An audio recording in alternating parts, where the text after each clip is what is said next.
doing? Aaron Reed coming at you from Powerhouse Gym downtown Tampa, founder of TallGuyTraining.com, author of Supernatural Lifestyle, world's tallest bodybuilder, 6'7" bodybuilder. Going to show you a couple tips on how my leg day training goes. We're going to start off with a warm-up circuit that I like to do that includes hyperextensions, leg extensions, and leg curls.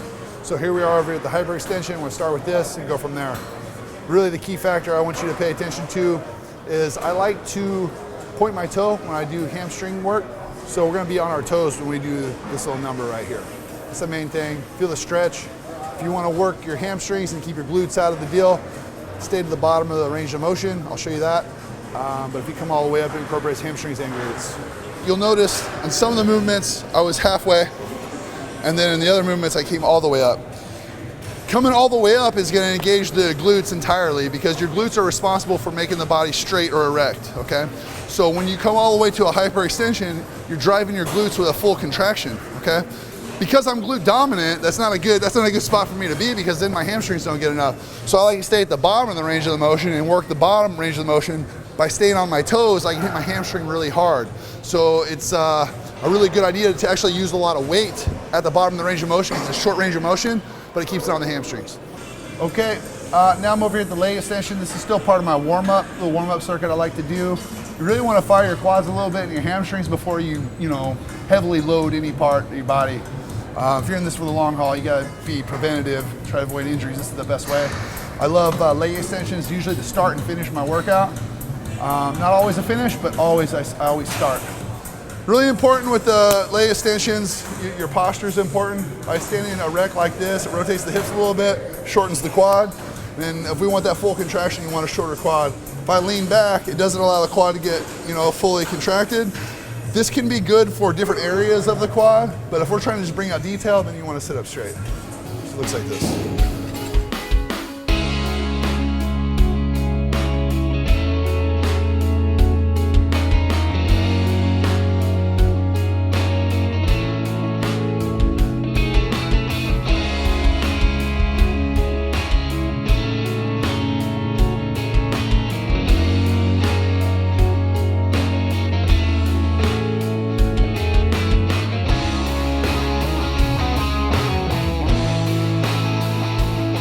Okay, we're over here at the leg curl.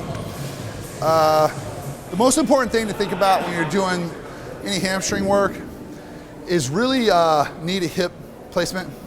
So anytime your knee is in front of your hip, it's very easy to contract the hamstring, but it's not fully contracted. It's like the same thing as like bringing your elbow back when you're doing a bicep curl. That's not how you do biceps.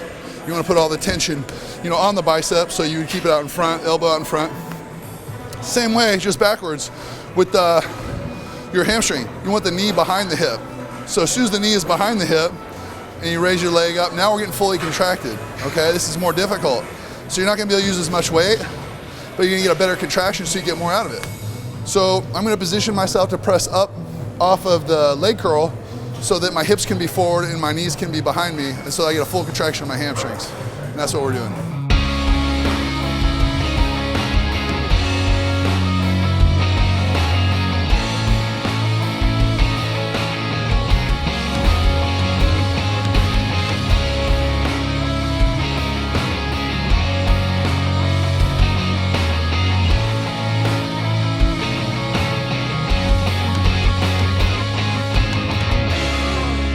Okay, so here we're over at the hack sled, or the hack squat. This is a big movement. So I either do this, directly after my circuit that I showed you, or I'll do squats and then I'll do it. And sometimes I just do it on its own. I know a lot of you have questions about when to do deadlifts. I do my deadlifts on back days. The reason is when I squat, I make sure that my ass is very deep, all right, for a full extension. When I deadlift, my butt's up a little bit and I put more stress on my back. So deadlifts are back day for me. But this is the hack squat. I'll show you how I do it. This is a really great machine because you don't have to worry about balancing or some of the things you got to worry about with a free weight movement. You can just focus on driving tension wherever you want. A lot of times I'll duck my feet just a little bit and I'll drive tension out, and I get more outer quad that way. So that's what we're gonna do here. I'm gonna show you.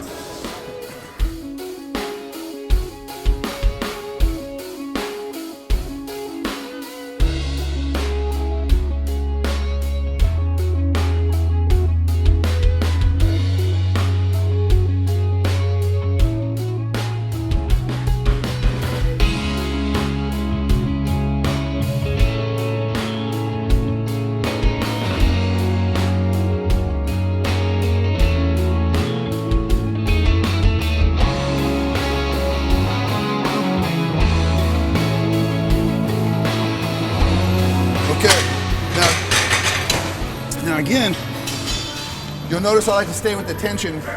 I'm all the way down, I'm not all the way up. We got long levers, stay with the tension. I got a free report for you. This is called the 7 worst testosterone killers. I want to check that out. All you got to do is click this box, put your little email in there, we'll send it right out to you. If you're on a mobile device, you can't click this box, so check the description below, it's right in there.